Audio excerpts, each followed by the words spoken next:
네, 안녕하세요. 생생법률쇼 진행을 맡은 김유리입니다. 이 세상의 이슈를 법률적 시점에서 다뤄보는 본격 토크 블록버스터 법률 이슈 토크 시작했습니다. 제 옆에는 전희연 시사평론가 자리하셨습니다. 안녕하세요. 안녕하세요.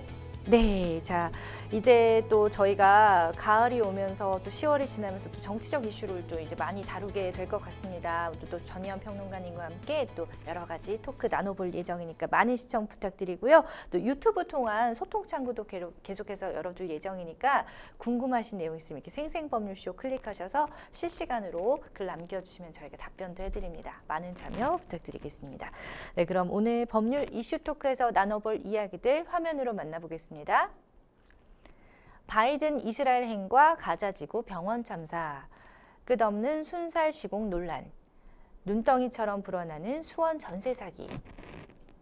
네, 자 오늘도 역시나 좀 안타까운 소식들이나 어두운 얘기들이 많은데요. 언제쯤 밝은 내용들을 얘기할 수 있을까요? 쉽지가 않습니다.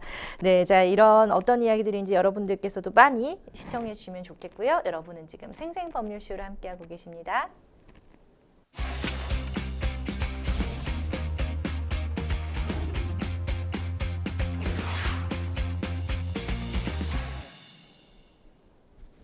네, 법률 이슈 토크 이번 주제는요. 바이든 이스라엘 행과 가자지구 병원 참사입니다. 이스라엘과 하마스 전쟁으로 조 바이든 미국 대통령이 대선을 앞두고 미국 내 정치와 외교 능력에 관해서 시험대에 올랐습니다. 이스라엘을 전격 방문한 건데 정말 짧고 굵게 방문을 했더라고요. 자, 일단은 이스라엘에 대한 지지를 전 세계 앞에서 공개적으로 보여준다는 점에 눈길이 가는데 방문 결과는 어땠나요? 예, 그런데 바이든 대통령이 이스라엘을 방문하기 전에는 네. 전 세계에서 과연 바이든 미국 대통령의 이스라엘 방문 그리고 이후에 이제 요르단 방문이 예정되어 있었거든요. 네네. 이런 행보를 통해서 지금 이스라엘과 하마스의 이 분쟁이 조금 다른 국면으로 접어들지 않을까 이런 전망이 있었습니다. 예. 그런데 결론적으로 그렇게까지는 좀 가기 어려운 것으로 보이는데요. 배경 설명을 먼저 드리자면 바이든 대통령이 이스라엘을 방문하기 전에 가자 지구에서 병원 폭발 사고가 일어났습니다. 네. 그런데 병원, 민간인들이 있는 시설이고 그렇죠. 도대체 병원에 누가 폭격을 가한 것이냐 논란이 뜨거워졌고요. 네. 바이든 대통령이 만나려고 했던 팔레스타인 이 기구의 수반이 만나지 않겠다 이렇게 취소를 해버린 겁니다. 그렇군요. 그리고 제가 말씀드렸듯이 바이든 대통령은 이스라엘에 이어서 요르단으로 이동해서 이른바 사자회담을 할 예정이었는데 요르단에서도 이걸 취소해버린 겁니다. 그래서 결국은 바이든 대통령은 일단 현지 시각 18일 이스라엘을 방문을 했는데요. 네. 바이든 대통령이 강조한 것은 크게 두 가지로 요약할 수 있습니다. 첫 번째는 이스라엘에 대한 강력한 지지.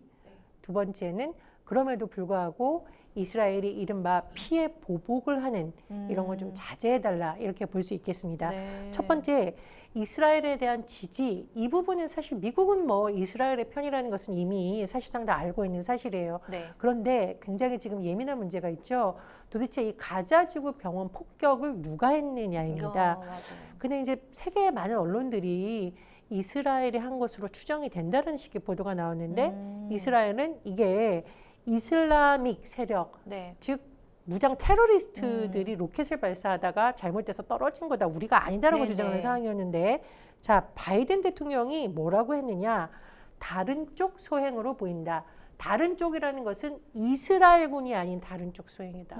확실하게 전 세계에서 미국은 이스라엘의 손을 또 한 번 들어준 거죠. 그래서 이스라엘에 대한 지지를 다시 한번 강력하게 천명했다라는 것으로 해석이 되는 거고 네. 두 번째로 그럼에도 불구하고 지금 전 세계에서 이스라엘이 가자 지구에 대해서 만약 폭격을 할 경우 어떤 일이 발생하겠느냐. 예. 민간인 피해가 더 커질 것이다. 그럼요. 이거는 이제 뭐 이스라엘 편, 하마스 편 떠나서 인도주의적 측면에서 심각하다는 여론이 형성되고 있어요.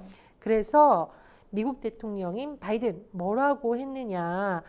좀 자제를 해야 되지 않느냐. 네. 이런 식으로 메시지를 한 겁니다. 과잉 보복은 안 된다라는 메시지인데 심지어 어떤 말을 했냐면요. 미국에서 이제 9.11 테러 사태에 관해서 언급을 했습니다. 네. 미국에서 9.11 이후 미국인들은 분노했고 우리가 정의를 추구하고 그것을 얻는 동안 실수도 했다라고 언급을 한 건데요. 한마디로 민간인 피해가 발생하는 더 이상의 사태에 대해서는 이스라엘도 하지 않았으면 좋겠다. 이런 부분을 강조한 거죠. 그렇죠. 왜 이렇게 자꾸 전쟁이 여기저기서 일어나는지 너무너무 안타깝습니다.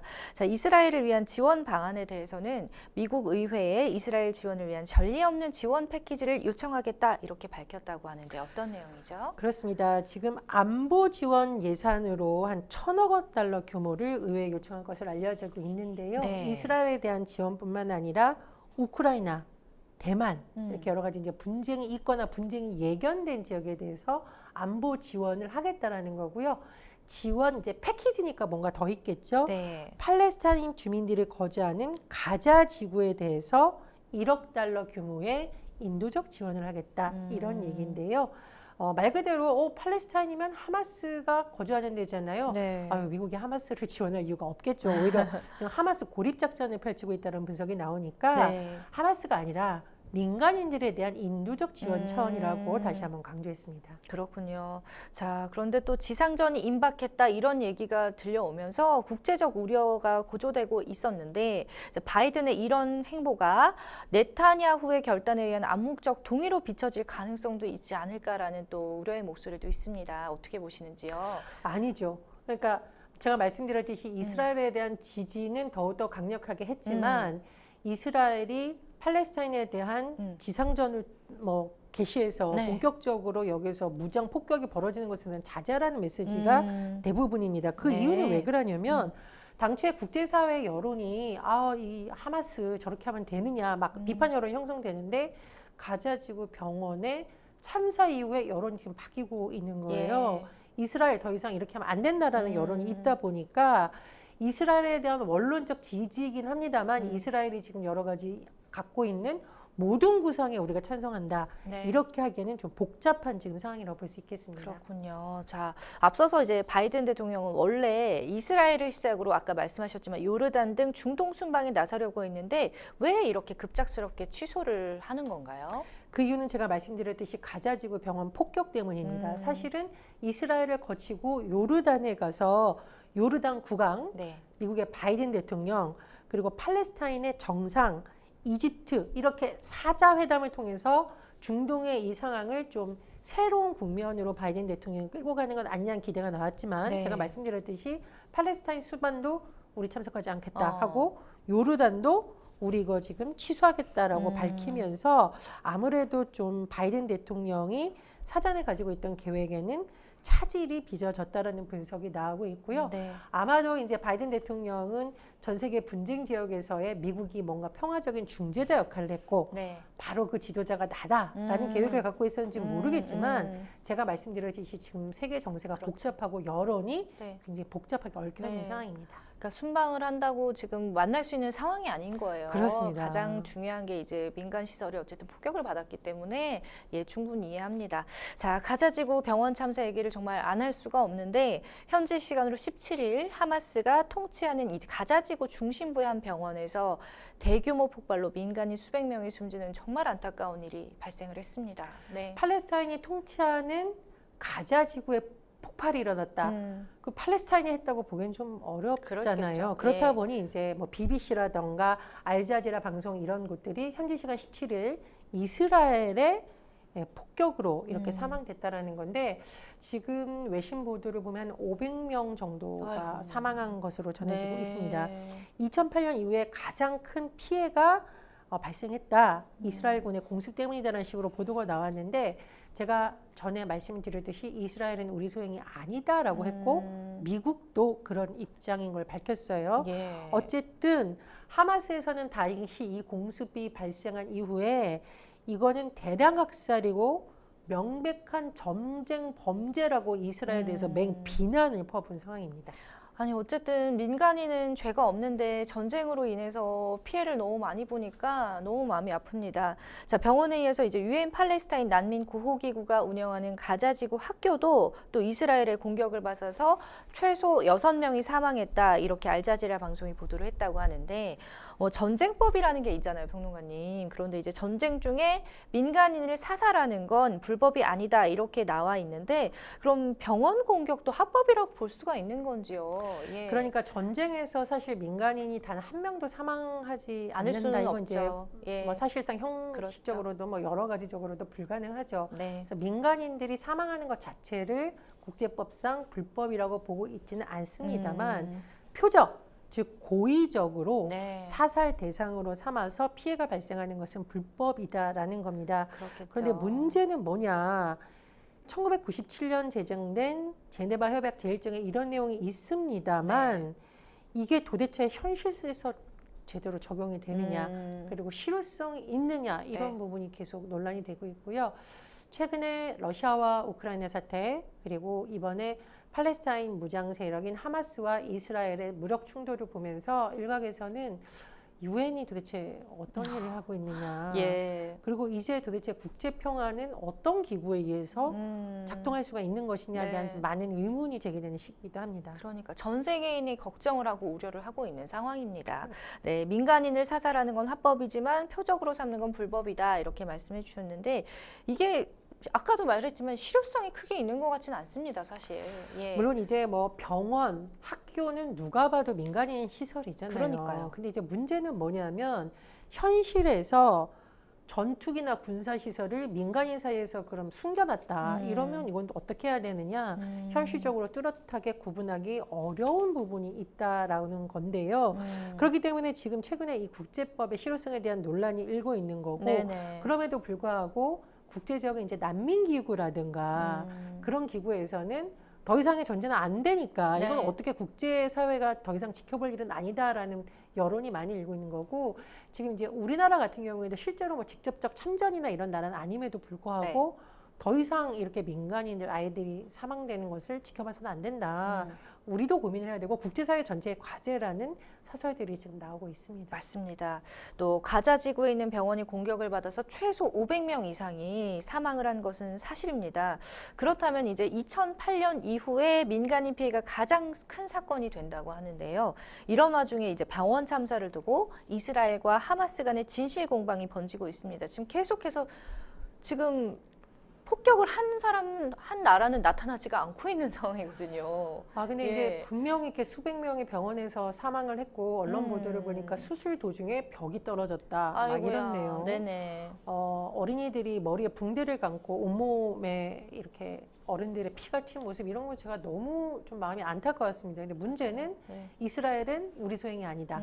하마스는 이스라엘의 소행이다라고 계속 주장을 하고 있고, 네. 미국은 여러 가지 본인들이 이제 근거가 있다면서 이스라엘의 편을 든 상황이긴 합니다만, 하마스에서는 정말 이거는 전쟁 범죄다라고 하면서 이스라엘 맹비난하고 있고, 이스라엘은 우리가 감청한 통신 내용 등이 있다라고 하면서 이게 가자 지구에 있는 테러리스트들이 로켓을 일사히 사격을 했는데, 그때 그 병원 폭발했을 때 아주 가까운 곳을 지나갔다라고 하면서 우린 근거가 있다는 식으로 계속 주장을 하고 있습니다. 그렇군요. 앞으로 이제 참사 책임이 어느 쪽으로 드러나냐에 따라서 국제 정세에도 굉장히 큰 영향을 미칠 건데, 자, 이번에 이스라엘을 방문한 바이든이 가자 병원 폭발은 테러 그룹의 오발 때문이다 이런 또 발표를 했다고 합니다. 이건 또 무슨 얘기죠? 이게 이제 시점에 따라서 굉장히 묘합니다. 이제 바이든 대통령이 미국에 방문하기 전에도 입장을 냈어요. 가자 지구에 있는 병원이 어떤 참사가 발생한 이후에 바이든 미국 대통령은 이 참사가 어떻게 일어난 것인지에 대해서, 즉 누가 폭격을 가했는지에 대해서 명확하게 주체를 언급하지 않았습니다. 다만 민간인들의 희생에 대한 애도 정도로 표현을 했죠. 그런데 현지 시각 18일 이스라엘을 방문해서는 이스라엘이 한 건 아니다라고 하면서 어쨌든 미국은 입장을 이렇게 지금 정리를 한 거죠. 가자 병원 폭발은 테러 그룹의 오발이다. 즉 무장 세력에 의한 것이다 라고 지금 사실상 공언을 한 거고요. 말씀드렸듯이 또 미국 정부는 여기에서 한 발 더 나아가서 의회에 여러 가지 지원 패키지, 이스라엘을 포함한 여러 국가에 대해서 지원을 하겠다. 이런 입장을 밝혔는데, 물론 이제 의회에서 얼마나 통과가 될지는 봐야겠습니다만, 미국 대통령이 이런 발언을 함으로써 미국 정부의 임무는 뚜렷하게 지금 전 세계에 공식적으로 밝혀진 것이라는 해석이 나옵니다. 네. 자, 아무튼 뭐 결과적으로 너무 많은 민간인이 희생이 됐잖아요. 그래서 국제사회의 분노가 여기저기서 터져나오고 있는 상황이죠. 이 상황을 보고 분노하지 않을 사람들이 있겠습니까? 그러니까요. 제가 말씀드렸듯이 누구의 잘못이든 누가 폭격을 했고 어떤 명분에 있어서든지 여성과 노인과 어린이가 있는 병원, 네. 특히 학교에 대한 폭격이 이루어졌다라는 것, 더군다나 유엔 관계자들이 있는 곳에 이랬다는 것에 대해서 지금 국제사회가 전 세계적으로 분노를 하고 있는데 네. 특히 팔레스타인 주민들이 살고 있는 요르단강 서안에서는 이 분노가 더 커지고 있다라고 합니다. 뭐 상대적으로 이제 뭐 이스라엘의 유화적인 세력도 있는데 어떻게 됐겠어요? 너네 왜 이스라엘에 대해서 유화적이야? 우리랑 같이 있는 사람들이 지금 다 죽어가고 있다라고 하니까 이런 세력에 대한 분노도 같이 올라가고 있다라고 하고요. 제가 지금 외신을 좀 살펴보니까 예멘, 모로코, 이라크, 이란, 아랍 전반에서 지금 반 이스라엘 정서가 높아지고 있고 이스라엘을 규탄하는 집회가 잇따르고 있다고 합니다. 그리고 또 화살이 어디로 가느냐? 이스라엘을 지지하고 있는 미국에 대한 여론도 그렇죠. 그게 좋지 않다라는 거예요. 그래서 제가 아까 이제 바이든 대통령이 이스라엘에 대한 지지를 했지만 어떤 민간인 사상이 더 이상 발생하는 것에 대한 우려를 표하는 것은 아무래도 자국의 이익에 대한 입장도 밝혀야겠지만 국제사회 여론이 좋지 않은 데다가 이른바 반미국을 외치는 세력이 중동에서 계속 늘어나는 건 굉장히 좀 부담스러운 거죠. 그렇죠. 지금 국제사회가 참 복잡한 상황이다라고 볼 수 있는데 어쨌든 세계보건기구, 국제기구, 인권단체들은 일제히 이 사건에 대해서 비판의 목소리를 내고 있습니다. 의료시설이 있는 곳에 대한 공격을 목격했다라고 WHO가 아주 강하게 비판을 했고요. 또 미국의 인권단체 휴먼 라이츠라는 곳이 있는데 이제 휴먼 라이츠 워치는 우리나라에서도 많이 알려져 있죠. 우리나라에서 이제 좀 성범죄에 관련한 비디오물에 대해서 강력하게 또 비판하는 보고서를 낸 단체이기도 한데 뭐라고 했냐면 이 병원 공습에 대해서 말로 표현할 수 없는 끔찍한 사건이고 세계 지도자들은 더 이상 민간인 피해가 일어나지 않게 행동에 나서라 이렇게 했는데 이거 반대할 분이 있을까라는 저는 생각이 듭니다. 유엔 사무총장도 이번 사태에 대해서 강력히 규탄했다라고 했는데요. 정말 지금 같은 시대에 민간인들에 대한 이런 대학살이 일어나는 게 너무나 마음 아픈 일이고 빨리 이 전쟁이 어쨌든 종식되어서 더 이상 어린이들이 희생되는 참사는 막아야 된다는 생각이 듭니다. 그러니까 그런 기사나 이런 사진이 나올 때마다 그 가족들의 사연들 막 이런 것들 하나하나 보면 너무너무 가슴이 아프더라고요. 자, 어쨌든 뭐 상황을 끝까지 지켜봐야겠지만 어쨌든 이스라엘군에 대한 국제사회의 비판을 피할 수는 없어 보입니다. 또 이런 상황에서 지상군까지 이제 투입을 감행할 예정이라고 하는데 그러면 이제 민간인 피해라든지 더 비난이 커지지 않을까 싶거든요. 지금 가자 지구에 대한 뭐 물과 식량이 갈 수 있는 이제 통로가 다 차단됐다 이런 뉴스가 나오고 있는데 그럼 이제 무장 세력만 고통을 받고 있는 것이 아니라 그 안에 살고 있는 민간인들도 다 고통을 겪고 있으니까 지금 구호단체나 의료단체에서 굉장히 비판을 하고 있죠. 아니 인도적 구호 물품, 예를 들면 어린이나 아이에게 간 구호 물품, 그리고 치료를 병원에 대한 인력만에 대한 이 통로라도 열어달라 계속 요구를 하고 있는 상황인데요. 지금 뭐 연일 나오는 언론 보도를 보면 뭐 나라별로 입장이 나오고 있고 지금 복잡한 정세입니다. 그래서 어쨌든 이 바이든 대통령이 이스라엘 총리를 만나고 여러 가지 입장을 냈는데 또 국제사회 흐름이 어떻게 갈지 좀 지켜봐야겠습니다. 또 문제는 또 인질에도 있습니다. 하마스가 처음으로 이제 인질들을 치료해주는 영상을 공개하면서 이스라엘 감옥에 수감된 팔레스타인인일 6,000명을 인질과 맞교환하자 이런 또 요구를 했다고 해요. 하마스가 인질들을 잡아서 굉장히 뭐 끔찍한 상황이 벌어지고 있다라는 보도는 나온 적이 있죠. 그러나 하마스가 실제로 이 인질의 모습을 최근에 공개한 건 처음이라고 하는데요. 일단 인질만 공개한 것이 아니라 21살의 이스라엘, 프랑스 이중 국적을 가진 사람을 치료해주는 장면을 이제 한 거죠.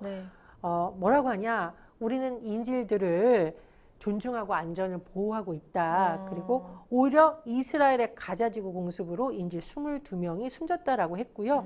지금 말씀해 주셨듯이 가자지구에는 지금 이스라엘 포로가 250명 정도 있으니까 이스라엘 감옥에 억류 중인 6,000명의 팔레스타인 수감자와 교환을 하자 이런 제안을 하기도 했습니다. 그렇군요. 자, 이런 영상을 공개하는 속내는 뭐라고 보세요?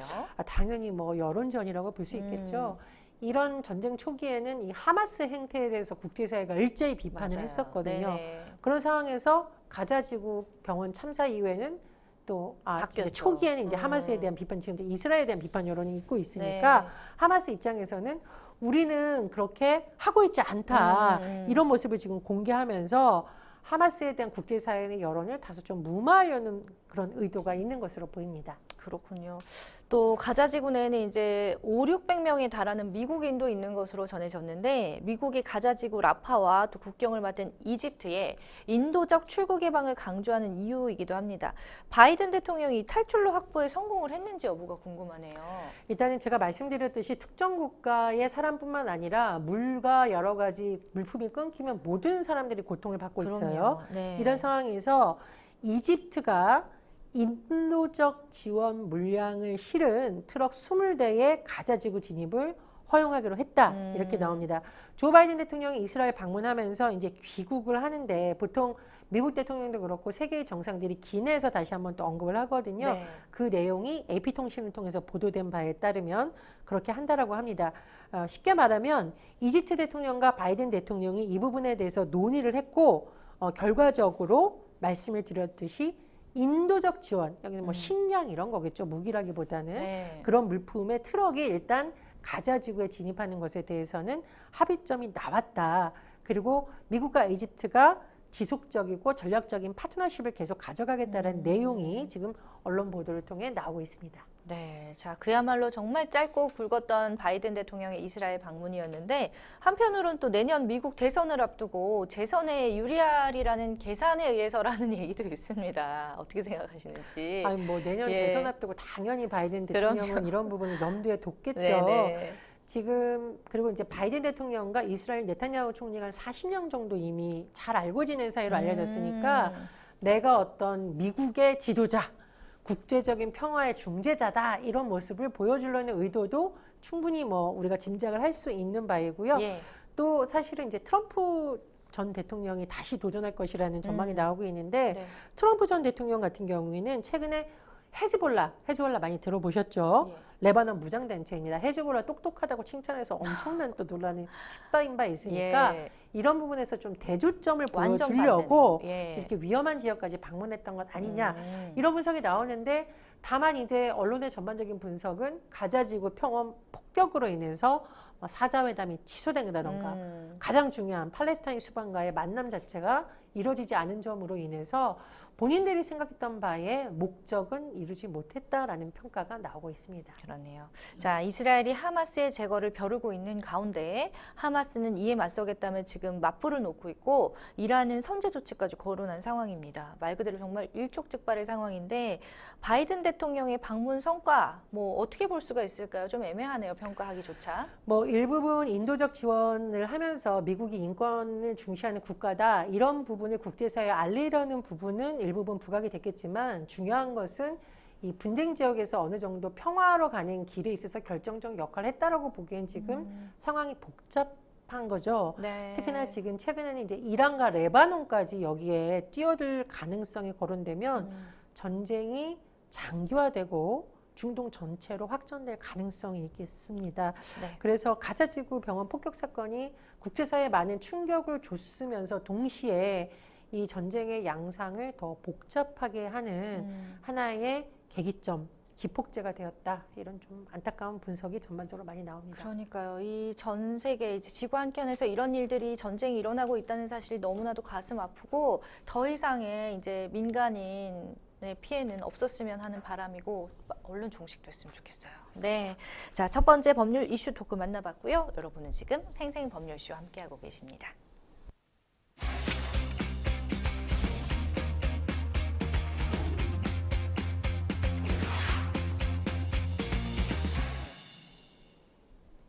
네, 법률 이슈 토크 두 번째 주제 살펴보겠습니다. 끝없는 순살 시공 논란인데요. 지난 4월 공사 중인 인천 검단의 한 아파트 지하 주차장이 붕괴되는 사고가 있었습니다. 원인을 조사하다 보니까 건설사의 부실 시공이 드러났고 또 발주처인 LH도 비판을 피해가지 못했는데요. 이번 국감에서도 이 사안이 다시 수면 위로 떠오를 것이다 이렇게 예상을 했습니다만 여야가 한 목소리로 LH의 철근 누락 사태와 부실 신고 문제를 질타했다고 하네요. 이거 한마디로 혼쭐 내줘야 됩니다. 정말. 그럼요. 그 지하 주차장 붕괴 사고 때 다행히 사람들이 없어서 인명피해가 없었다고 합니다. 그러나 네. 만약 이 붕괴가 일어난 시간이 출근 때에 다수의 주민들이 나왔다거나 혹은 이 아파트가 제가 알기로는 이제 시공이 완전히 되거나 완전히 뭐 많은 사람들이 있는 상황은 아닌 상황에서 무너졌다라고 네. 하는데 만약에 거기 어린이들이 왔다 갔다 하거나 아유, 주민들이 왔다 네. 갔다 했으면 어떤 일이 있겠습니다. 이 순살 시공이란 말 자체가 저는 조금 쓰기는 조심스럽지만 왜 이런 표현이 나오냐면 붕괴 사고의 원인이 뭐냐? 철근이잖아요. 네. 이렇게 어떤 우리가 철근이 있어야 되고 동물도 살을 이루고 있는데 철근이 없으면 어떻게 되겠습니까? 이게 다 무너지겠죠. 당연하죠. 네. 그런 것처럼 아파트가 이렇게 철근이 누락 상태로 부실하게 지어졌더라라고 하면서 지금 순살 시공이라는 말이 나오는 거고 지난 16일 국회 교통위원회에서 국정감사가 진행되었는데 말 그대로 이 순살 시공 LH의 철근 누락 사태 부실 시공 문제를 여야 의원들 모두 한 목소리로 질타를 한 상황이었습니다. 아니 정말 인명피해가 없다고 다행이라고 생각할 게 아니라요. 나중에라도 분명히 일어날 수밖에 없는 일이거든요. 철근 구조가 이렇게 빠져 있다는 거는 정말 말이 안 되는 건데 자 어쨌든 뭐 이소영 민주당 의원에 의하면 LH가 이 문제를 은폐하고 축소하려고 했다고 합니다. 어떤 방식으로 그렇게 했다는 거죠? 그러니까 이제 감리를 하는데 네. 감리단장이 이거 문제가 있다 재시공해야 된다는 얘기를 했는데 네. 해임됐다라는 지금 주장이 제기되고 있는 거예요. 예. 그러면 문제를 제기한 사람은 해임하고 문제는 바로잡지 않았으니까 이게 바로 은폐 아니냐 당연히 이렇게 그렇죠. 이제 이소영 예. 민주당 의원이 주장을 했다라는 거고요. 심상정 정의당 의원도 이 부분에 대해서 따져 물으니까 그 LH 측에서 내부 감사가 진행되고 있다라고 해명을 했고 의원들이 아직도 그러면 파악이 안 됐느냐 회피하는 것 아니냐라고 또 그러니까요. 질타를 했다라고 하네요. 파악이 돼도 진작이 됐어야 될 것 같은데요. 그렇습니다. 네, 사실이라면 정말 심각합니다. 이제는 이제 감리단을 외부인 중심으로 꾸려야 한다 이런 지적도 나왔죠. 당연합니다. 이 민홍철 민주당 의원이 이런 부분을 집중적으로 지적했다고 하는데요. 감리 말 그대로 이거 정말 제대로 되어 있는지 감시를 해야 그렇죠. 되는 건데 예. 내부 인사 5명, 외부 인사 2명으로 그 문제가 되는 아파트의 평가 구성이 수적으로도 너무 불리한데요. 말이 안 내부자 되는데? 5명이 도대체 누가 우리 내부에서 이걸 잘못했다라고 샅샅이 할 수 있겠느냐? 그렇죠. 이거 감리의 취지 자체가 잘못 적용이 되고 있다라고 네. 지금 문제를 제기했다는 거고요. 이와 관련해서 이한준 LH 사장도 충분히 공감한다라고 하면서 앞으로 감리와 관련해서는 내부보다는 외부 위원으로 많이 보강하겠다라고 하는데 저는 사실 이거 보고 기가 막혔던 게 네. 요즘은 인사위원회 이런 것도 내부에서 마음대로 하지 못하도록 외부 인사들을 그러니까요. 참여시키고 있거든요. 맞아요. 근데 주민들의 생명과 목숨과 안전이 달린 아파트 시공이라든가 관련된 감리에서 내부 인사 5명, 외부인 2명이 너무나 놀라웠고 어쨌든 이 문제가 드러난 김에 많은 부분이 좀 개선이 되어야겠죠. 공감합니다. 자, 어쨌든 뭐 그럼 만약에 감리단이 외부인 중심으로 이루어진다면 좀 이러한 비리나 뭐 그런 공정한 감리가 가능할까요? 희망을 좀 가져도 될까요? 내부인이 너무 많은 것보다는 아무래도 외부인들이 이제 객관적으로 의견을 낼 가능성이 높은데요. 네. 다만 이게 이제 좀 근본적인 해결책이라고 보기는 좀 어렵겠습니다. 그렇죠. 맞습니다. 감리는 지어놓고 난 다음에 하는 거잖아요. 음. 그러니까 사실은 이제 설계 단계에서부터 이런 부분에 문제가 되도록 굉장히 이제 법안이라던가 제도가 촘촘하게 마련이 돼야 된다라고 저는 생각을 네. 하고 그럼에도 불구하고 일단 문제가 드러난 이 부분에 대해서는 빨리 조치를 취하는 게 그래도 예방책, 보호책의 한 방법이라고 볼 수 있겠죠. 네. 그런가 하면 이제 여당은 국감에서 부실 시공 논란 이후에 LH와 GS건설이 내탓 공방을 벌이는 탓에 입주 예정자들이 피해를 보고 있다는 데 또 질의 초점을 뒀다고 하는데 이한준 LH 사장이 뭐라고 했을지가 궁금합니다. 이렇게 했을 때. 뭐 원론적으로 GS와 적극 협의해서 주민 불편을 최소화하겠다라는 답변이 나왔습니다. 네. 그런데 이 상황을 좀 돌아보게 되면은 네. 공사에 발주처가 있고 시공사가 있잖아요. 네. LH는 발주처, GS는 시공사입니다. 근데 GS건설에서 논란이 됐던 지하 주차장 붕괴 사고 이후에 네. 아파트 전면 재시공하겠다. 그리고 입주 지원에 따른 모든 보상에 나서겠다라고 했는데 이 비용 문제를 놓고 GS는 이거는 LH 책임이다라고 하고 LH는 아니다라고 보니까 정작 피해자인 입주민들은 지금 더 큰 피해 보고 있는 거 아니냐, 네. 지지부지 되는 것 아니냐라는 지금 우려가 제기되고 있는 겁니다. 결국은 돈 앞에서 장사 없다고 아. 비용 문제로 이렇게 다툼을 벌이다 보니까 또 주민들, 입주 예정자들이 그대로 또 피해를 보고 있는 상황입니다. 사실은 이제 입주민들은 어쨌든 내 집 마련을 하고 이날만 기다리면서 굉장히 기대에 차 있었을 텐데 내 집이 순살로 지어졌다라고 생각만 해도 정말 기가 찰 노릇 아니겠습니까? 그런데 발주처와 시공사의 보상금 때문에 계속해서 이렇게 줄다리기를 하고 있으니까 더 어이가 없을 것 같아요. 일단 GS건설은 이 사고가 난 이후에 네. 2가지 정도 크게 입장을 밝혔다고 제가 말씀을 드렸죠. 그렇죠. 그리고 입주 예정자들과 17차례 만났다고 하는데 너무 전면 많이 만났네요. 재시공 비용에 대해서 어떻게 할지, 그리고 보상하는 합의점이 안 나왔습니다. 그래서 저는 이게 답답한 게 뭐냐면, 물론 자주 만나서 소통하는 건 좋은데 네. 이 사람들 입장에서는 지금 빨리 보상안을 그러니까요. 마련해 줘야 되는데 이게 지금 안 된다는 거고, 맞아요. 또 하나 GS와 LH가 서로 우리 책임 아니다라고 하다 보니 지연되죠. 애꿎은 입주민들만 피해를 보고 있다라고 하는 겁니다. 그래서 지금 이제 국감에서도 계속 질타가 나오고 있는 건데요. 네. 어쨌든 국회에서 이제 오랜만에 팔 걷어붙이고 나왔으니까 국회가 좀 역할을 제대로 해서 이 분쟁도 빨리 마무리되고 네. 피해를 입은 입주민들에 대한 보상 문제, 또 아파트 재시공 문제 빨리 진행이 되어야겠습니다. 지금 이런 얘기가 나온 지가 3개월이 훌쩍 넘었거든요. 꽤 됐단 말이죠. 어쨌든 빨리 좀 말씀하셨다시피 GS건설 측에서는 단지를 전면 재시공하겠다라고 밝혔는데 진행이 멈춰 있는 이 상황은 다 비용 때문인 건가요, 그러면? 그러니까 LH 측이 언론 보도에 밝힌 내용을 보면은 GS 쪽에서 우리하고 협의도 안 하고 일방적으로 발표를 발표를 했다. 했다. 그리고 뒤늦게 우리한테 비용 부담하라고 한다. 당황스럽다라는 거고, GS 같은 경우에는 시공사가 아니라 발주자가 비용을 책임져야 되는 건 아니라는 주장을 계속하고 있다는 겁니다. 그런데 예. 문제는 뭐냐?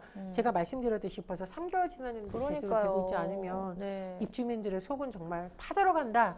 이렇게밖에 말할 수 없겠죠. 사업비들을 두고도 또 양측 입장이 팽팽하다고 하는데 인천 검단 아파트의 레미콘 원자재로 인증되지 않은 미인증인 순환골재가 사용된 것으로 확인이 된다는 또 얘기가 있습니다. 자, 이게 지금 뭐 고구마 줄기 나오듯이 이제 쭉쭉 문제점이 나오는데요. 국회 국정감사 기간에 쭉쭉 나오고 있는 거죠. 국회 교통위원회, 국토교통위원회 소속 허정식 의원, 민주당 소속인데 LH로부터 이 인천 검단에 대한 그 문제가 됐던 부분에 대한 안전진단 결과 보고서를 받습니다. 콘크리트 압축 강도를 평가하기 위해서 여러 가지 분석했더니 이 레미콘 원자재로 사용된 골재가 순환 골재로 이렇게 추정이 되는 것, 그리고 일부 풍화함이 사용된 것, 쉽게 말하면 부적절한 것이 사용됐다라는 겁니다. 그러니까 콘크리트의 어떤 이렇게 다져서 하는데 이게 불량 요인이 될 수 있다라고 지금 지적이 나오고 있는 거고요. 문제는 이제 집중적으로 사용된 것을 봤더니 1블록 주거동이다라고 합니다. 제가 생각하기에 이게 무너져서 오히려 문제가 드러난 게 사후에 입주민들이 들어온 것보다 그나마 다행이다라는 소리가 이래서 나오는 거거든요.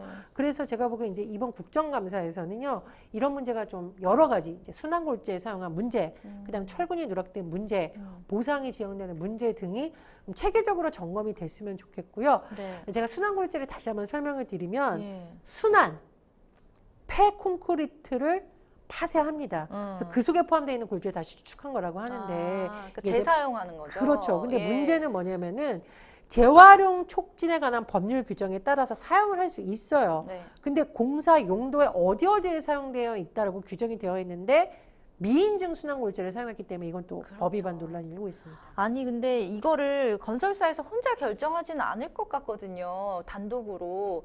어쨌든 뭐 여러 가지 문제를 다퉈봐야 될 것 같고, 또 1군 건설사잖아요, GS면. 근데 이 1군 건설사가 이 정도면은 누구를 대체 어디를 믿어야 될지 많은 분들이 화가 많이 나실 것 같아요.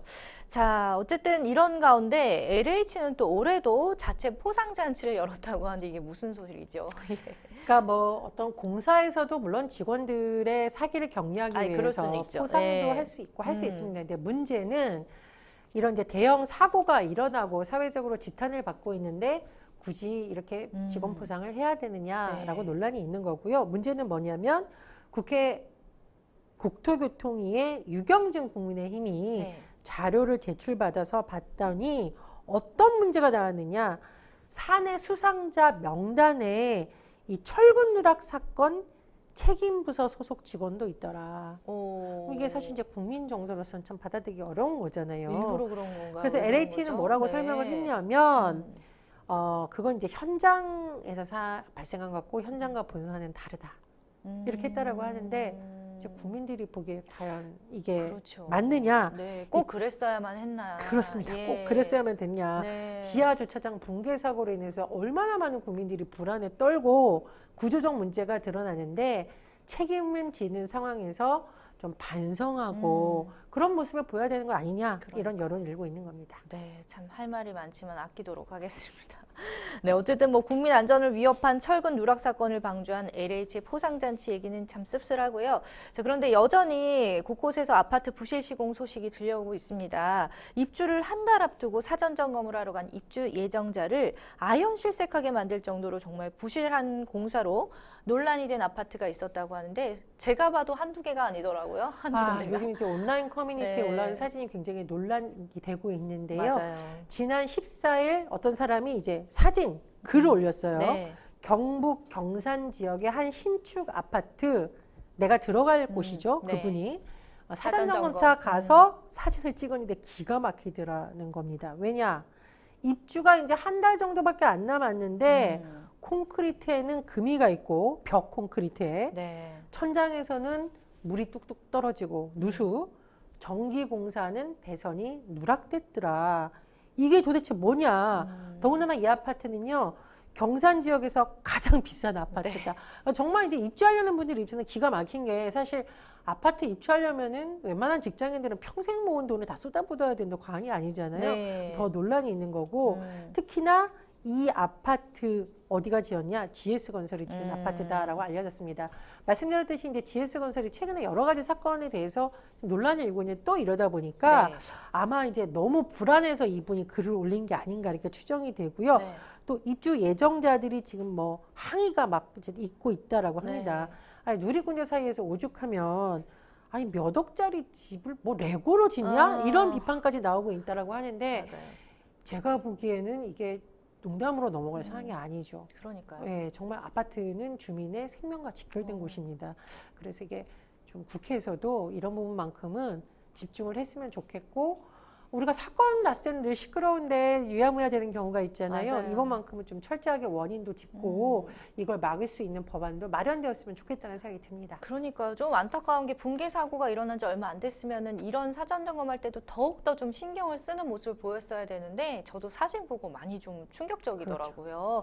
예. 자, 어쨌든 순산 아파트 논란이 계속 이슈가 되다 보니까 요즘에는 후분양 아파트 인기가 높아졌다고 합니다. 예. 말 그대로 후 분양 아파트를 이제 미리 확인할 수 있도록 어느 정도 된 상태에서 입주하고 싶은 사람들이 둘러보고 네. 분양을 받을 수 있는 제도입니다. 예. 근데 이게 너무나 당연한 것 같지만 사실 아시잖아요. 우리나라 게 아니죠. 그러니까 좀 이상하죠? 네. 우리나라 이게 너무 경쟁이 치열하고 맞아요. 또 이른바 뭐 학군이 좋은 곳, 네. 살기 좋은 아파트라고 보기도 소문난 전에. 곳에서는 뭐 다 지어지기도 전에 뭐 사진만 보고 했는데 사진과 다르다느니 뭐 논란이 엄청 많습니다. 그러다 보니 요즘 후분양 이 제도에 대한 관심이 굉장히 높아지더라고 하는데 이제 공정률이 한 60%에서 80%된 상황에서 이제 공개를 합니다. 그러면은 관심이 있는 분들이 확인하고 네. 분양을 받을 수 있는 제도라고 하는데 요즘 뭐 엄청나게 인기가 많다라고 하는데 최근에 이 아파트 부실 시공 문제 때문에 오히려 더 이런 현상이 일어난다는 분석이 나옵니다.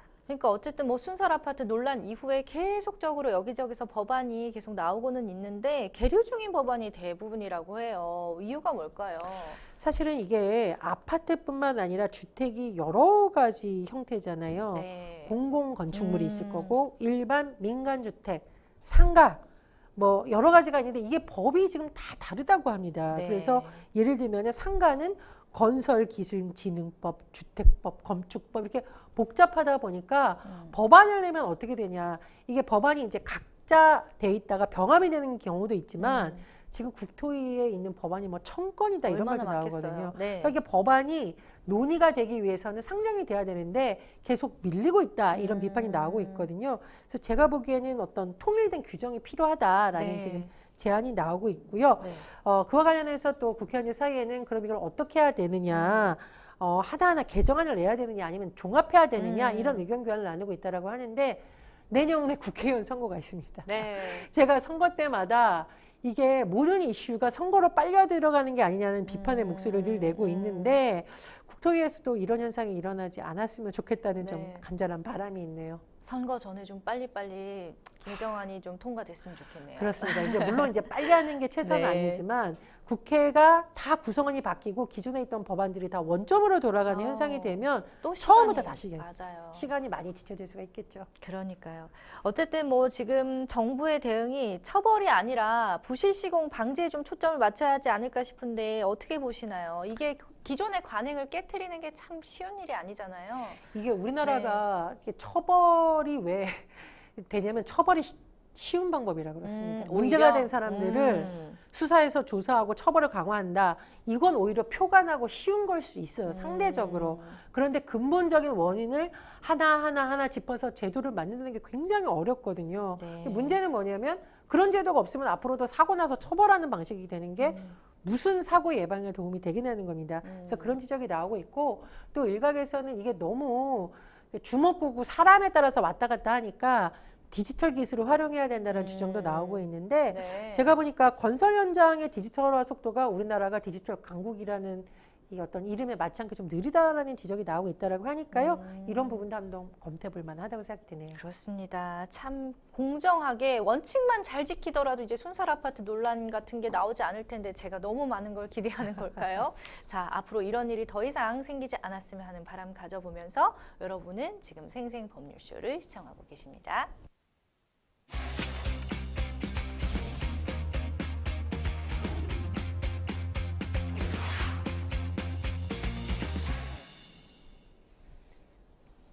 네, 법률 이슈 토크 다음 주제 만나보겠습니다. 눈덩이처럼 불어나는 수원 전세 사기. 최근에 경기 수원을 중심으로 대규모 전세 사기 사건이 또다시 발생을 했습니다. 신종 수법이다 이런 얘기까지 나오고 있어요. 이게 서울 강서구, 인천 미추홀구 전세 사기 때문에 발칵 뒤집는데 또 이런 사고가 발생을 한 겁니다. 그러니까요. 쉽게 말하면 뭐냐면은요. 전세 계약이 만료됐는데도 보증금을 못 받는 피해자가 대거 발생한 사건이라고 할 수가 있겠는데 네. 18일 기준으로 고소장이 접수된 건만 200건 이상이다. 오. 피해액이 지금 어마어마하겠죠. 네. 네, 이게 그냥 일반 물건이 아니라 전세 사기입니다. 아. 보증금을 못 돌려받는 사태인데 네. 어떤 상황이냐면 정모 씨 부부가 무려 부동산 임대업과 관련해서 18개의 법인을 세웠다는 거예요. 대규모로 임대사업, 쉽게 말하면 우리 왜 전세 세놓는다 그렇죠? 네. 이걸 아주 뭐 대규모로 벌인 거예요. 예. 공인중개사 사무실 운영하고 임대차 계약까지 한 의혹이 있다라고 하는데 지금 뭐 제가 말씀드렸듯이 고소장만 200건입니다. 지금 피해액이 뭐 어마어마하다라고 하고 이 정씨 일가가 어쨌든 갖고 있는 주택이 800채가 넘는다고 하는데 앞으로 조사 결과에 따라서 더 이게 피해 규모가 늘어날 수 있다라는 분석이 나옵니다. 아니 한 부부가 18개 법인을 통해서 소유한 주택만 800채가 넘는다라는 게 너무 충격적입니다. 무슨 대형 그룹도 아니고요. 어쨌든 보증금 반환을 못한다 이렇게 하고 잠적을 했다고 하는데 임대차 계약을 할 때 매물에 대한 등기부 등본을 떼보면은요 대출이 있다는 걸 좀 알 수 있었을 텐데 하는 생각도 있거든요. 이게 네. 굉장히 이제 교묘한 방법이기도 하고 일반인들은 잘 모르는 제도의 허점이라고 볼 수 있겠는데요. 네. 왜 그러냐면 계약을 했던 사람 이제 예를 들어 보면은 딱 떼어봤더니 신축 빌라예요. 네. 시세가 40억짜리. 그래서 딱 떼어봤더니 등기부 등상 근저당 7억 6천만 원이니까 많지 않다고 뭐 이 정도면 네네. 괜찮겠다라고 생각을 하고 또 이거 좀 문제가 있어요. 그랬더니 건물에 있는 사람들이 아이 뭐 이게 40억짜리예요. 수입도 좋아요. 무슨 걱정이야라고 한다는 겁니다. 그런데 한 번 2년 동안 있고 1년 뒤에 다시 재계약을 했는데 이제 보증금 돌려받는 만기 한 달 앞두고 집주인이 잠적하면서 소위 말하는 보증금 날리고 아이고. 못 받은 상황이 된 겁니다. 왜 이런 상황이냐면은 이게 건물 내 세대를 나눠서 쪼개기 대출한다라고 합니다. 그러면 등기부등본을 떼봤을 때 건물 전체에 대한 근저당 액수가 나오는 게 아니라 예. 쪼개기 된 부분만 나오니까 이 건물이 굉장히 위험한 상황이라는 것을 인지 알 수가 못한다. 없군요. 문제는 뭐냐면 이런 것 때문에 중개인이 있는 거잖아요. 그렇죠. 그러니까 공공 건물에 이런 어떤 데에 대해서 잘 하라고 중개인들이 돈 받고 하는 건데 혹시 공모한 거 아니냐라는 지금 수사도 되고 있거든요. 제가 보기에 이런 부분도 분명히 밝혀져야 될 부분으로 보입니다. 그러니까 이런 허점을 이용해서 또 이런 사기를 치다니 대단합니다. 자, 주택 임대 사업자는 의무적으로 사실 전세 보증 가입을 하잖아요. 이것도 어긴 건가요, 그러면? 그렇습니다. 지금 뭐 밝혀진 바로 봤더니 다 들어있는 것도 아니고 몇 개에 대해서만 들어있고 제대로 안 돼 있다라고 하니까 이제 피해가 더 커질 수 있다는 우려가 나오는 거고요. 문제는 뭐냐면 보증보험 가입할 의무가 있습니다. 그리고 어기면 보증금의 10% 최대 4,500만 원까지 과태료. 자, 그런데 이게 과태료라는 게 뭐죠? 걸려야 되는 거죠. 그러니까 이런 맹점을 계속 이용을 하고 있는 문제점이 생기고 있다라는 지적이 나오고 있는 겁니다. 그러니까요. 자, 경찰이 또 임대인 정 씨 부부의 자택과 사무실 등을 압수수색했는데 뭐가 나왔나요? 일단 뭐 여러 가지를 이제 압수수색을 한 것으로 알려지고 있는데 뭐 앞으로 이제 공인중개사, 중개보조원 9명 다 포함해서 사기 혐의로 이 건을 조사하고 있다라고 하니까 좀 봐야 되는데요. 뭐 휴대전화, 컴퓨터 분석해서 추가로 더 압수수색을 하거나 다른 사람을 소환해 조사할 가능성이 있다라고 하는데 저는 좀 안타까운 건 뭐냐면 이런 모든 게 사후 대책이라고 제가 말씀을 드렸죠. 그러니까요. 늘. 네, 그런 부분에 대해서 지금 제도가 보완되지 않으면 이런 피해가 또다시 일어날 수 있다는 우려가 계속 제기되고 있습니다. 맞습니다. 참 빨리빨리란 말도 못하겠어요. 정말 신중한 수사가 이루어져야 될 것 같은데 또 압수수색을 참관하고 나온 정 씨 일가가 피해자들이랑 맞닥뜨리는 일이 있었다고 합니다. 좀 실랑이가 있지 않았을까 싶은데 당시 현장은 어땠나요? 아유, 당연합니다. 이 압수수색을 할 당시에 정모 씨 부부가 이제 참관을 하고 있는 상태였다라고 하는데 나올 때 피해자들하고 딱 맞닥다 드린 거예요.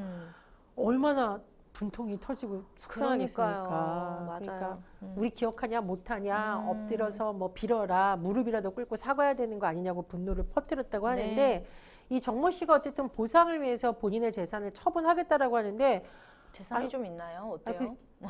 아니 이런 사건이 일어나기 전에 당연히 보증금 돌려줬어야 되는 그러니까요. 거죠. 왜 수사 받게 되니까 결국은 이렇게 되는지를 모르겠습니다. 지금 전체 피해액이 810억 원에 이른다라고 나오고 있는데 더 커질 가능성도 있고요. 그렇죠. 또 앞으로 제가 말씀드렸듯이 경찰에서 공인중개사라던가 보조원들도 이 사실을 알고 이제 공범이냐 아니냐가 밝혀져야겠죠. 그런 부분에 대한 수사도 이루어져야겠습니다. 아니 정말 안타까운 게 피해자 대부분이 사회초년생인 20, 30대였다고 합니다. 그래서 더욱더 안타깝고 또 지금 뭐 피해가 발생한 양상 보면 아까도 말씀해 주셨지만 임대인뿐만 아니라 공인중개사가 과연 책무를 다했는지에 대한 조사도 좀 철저하게 이루어져야 될 것 같아요.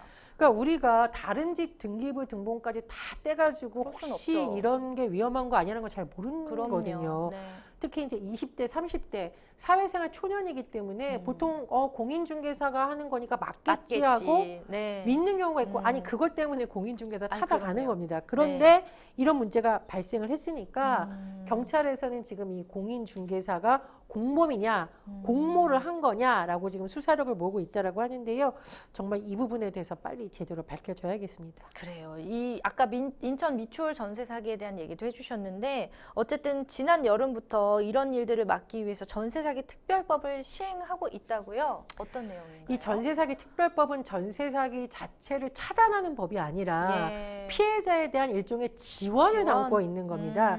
그래서 물론 있어야겠죠. 그리고 뭐 전세 피해자가 경매 유예나 정지를 신청하고 우선 매수권도 갖고 있어야 된다는 건데 문제는 이게 소득 기준일에 따라서 또 뭐 대출 혜택도 달라지고 합니다. 제가 말씀드리는데 전세 사기 너무 커서 지금 뭐 정말 생계가 위험한 사람들에 대한 지원책 분명 필요합니다만 제가 거듭 말씀드렸듯이 피해자 구제 못지않게 근본적으로 이런 걸 좀 차단할 수 있는 단속 제도나 법이 마련돼야겠습니다. 저희가 늘 백날 얘기하고 있습니다. 정말 근본적인 대책 마련이 시급하다라는 얘기를 정말 많이 하고 있거든요. 국회가 일을 좀 더 열심히 해야겠죠. 예. 그러니까요. 좀 더 힘써 주시기 바랍니다. 정말 더 이상 이런 피해가 없었으면 좋겠네요. 자, 생생법률쇼 어느새 또 마칠 시간이 됐습니다. 오늘 함께해 주신 전희연 평론가님 고맙습니다. 네, 자, 방송이 끝나더라도 저희 생생법률쇼 법률 상담은 계속됩니다. 궁금한 점 있거나 법적으로 좀 같이 의견 나누고 싶다 하시는 분들은 전화, 홈페이지, 이메일 언제든지 열어두고 있으니까 편하게 연락주세요. 네, 오늘 준비한 내용 여기까지입니다. 저희 다음 이 시간에 뵐게요. 고맙습니다.